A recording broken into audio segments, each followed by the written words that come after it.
اور میں روزوں میں خدا کو گواہ بنا کے کہتا ہوں انہوں نے اتوار کے دن فائلیں اٹھائی ہیں میرے دفتروں سے، میں اللہ کے آگے جواب دے ہوں، 16ویں میری وزارت میں چھوڑ کے آیا ہوں، میں اللہ کو گواہ بنا کے کہتا ہوں یہ آخری جگہ پہ تھے، جس دن انہوں نے فرد جرم لگنی تھی اس دن انہوں نے حلف اٹھایا۔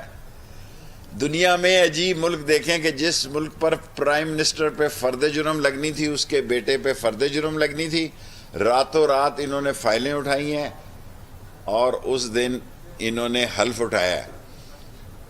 خدا کرے میری ایم کیو ایم سے بڑی اچھی دوستی ہے کہ ان کا کوئی کام بن جائے، وہ عوام کی نظروں میں کراچی کا جو سمندر تھا، اور 24 کو کب ہے جی 23 کو یا 24 کو 16 کو کراچی میں عوام کا سمندر ہوگا۔ لاہور کے جلسے کو تو شاید میں اٹینڈ نہ کر دوں، میں 3 دن کے لیے عمرے پہ ہوں، لیکن ایک بات ساری قوم کو کہنا چاہتا ہوں، ان کی بے وقوفانہ پالیسی نے عمران خان کو دوبارہ سیاسی طور پر زندہ کر دیا۔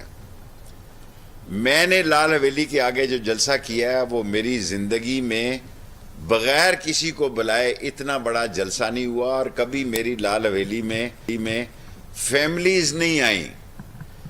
اتنی بڑی تعداد میں فیملیز کا آنا جو ہے وہ کوئی معمولی بات نہیں ہے، اور یہ الیکشن ڈیلے کریں گے ویسے ہی کہہ رہے ہیں، یہ سب پلاننگ کے تحت ہو رہا ہے۔ یہ انٹرنیشنل ماسٹر پلان ہے کہ چوروں کو اوپر لانا، جن کے ایسٹس ملک کے باہر ہیں، جو بول نہ سکیں، جو انٹرنیشنل بھکاری ہیں، جو خود کہتے ہیں کہ بھکاری کسی سے آنکھ میں آنکھ ڈال کے کیا بات کرے گا۔ عمران خان گردن اٹھا کے چلتا تھا، عمران خان آنکھ میں آنکھ ڈال کے بات کرتا تھا۔ یہ سارے وہ لوگ ہیں جن کے جو دستانے پہنے ہوئے ہیں کرپشن کے سے ان کے ہاتھ لبادہ ہیں۔ قوم کو فیصلہ کرنا پڑے گا۔ اگر یہ ملک انٹرنیشنلی جو اوورسیز پاکستانیوں نے ریئیکشن ظاہر کیا ہے، لوگ اپنے پاسپورٹ پھاڑ رہے ہیں، لوگ کہہ رہے ہیں کہ اس سے زیادہ ہمارے ساتھ کوئی شرمندگی نہیں ہو سکتی جو پاکستان میں کی گئی ہے، اور جو لوگ منحرف ہوئے ہیں وہ کس منہ سے اس ملک میں سیاست کریں گے۔ اور بکنے اور بکنے والے، میں سمجھتا ہوں کہ وہ جو برے وقت میں، وہ نسلی اور اصلی نہیں ہوتا جو برے وقت میں امتحان میں کھڑا نہ ہو۔ عوامی مسلم لیگ ایک چھوٹی سی پارٹی ہے، ہم نے عمران خان کا ساتھ دیا ہے اور استعفوں میں بھی ان کو لکھ کر دیا، کیونکہ ہم اتحادی ہیں، ہم نے عمران خان دیا ہے۔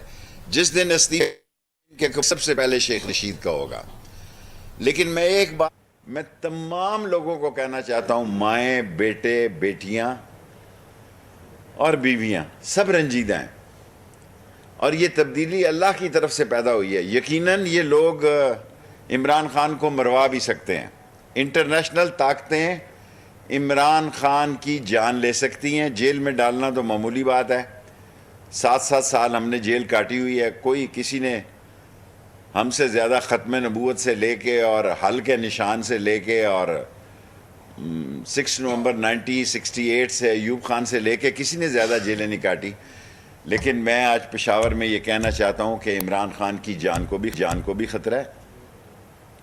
انٹرنیشنل قوتیں اس کی جان لینے کی کوشش کریں گی، اور ایک سازش کے تحت ہماری عظیم افواج کو سوشل میڈیا کے ذریعے، اور یہ وہی لوگ ہیں جو لندن سے گالیاں دیتے تھے اس عظیم فوج کو، جو گجرانوالہ سے گالیاں اب بوٹ پالش کر رہے ہیں، اور یہ سارا کمال اس بوٹ پالش کرنے والے کا ہے۔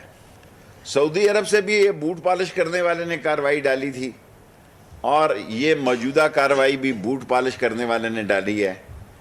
قوم عمران خان کے ساتھ کھڑی ہے۔ عزت وہ نہیں ہوتی جو وزارت عظمیٰ کی وجہ سے ہوتی ہے، یا میں 16 دفعہ وزیر رہا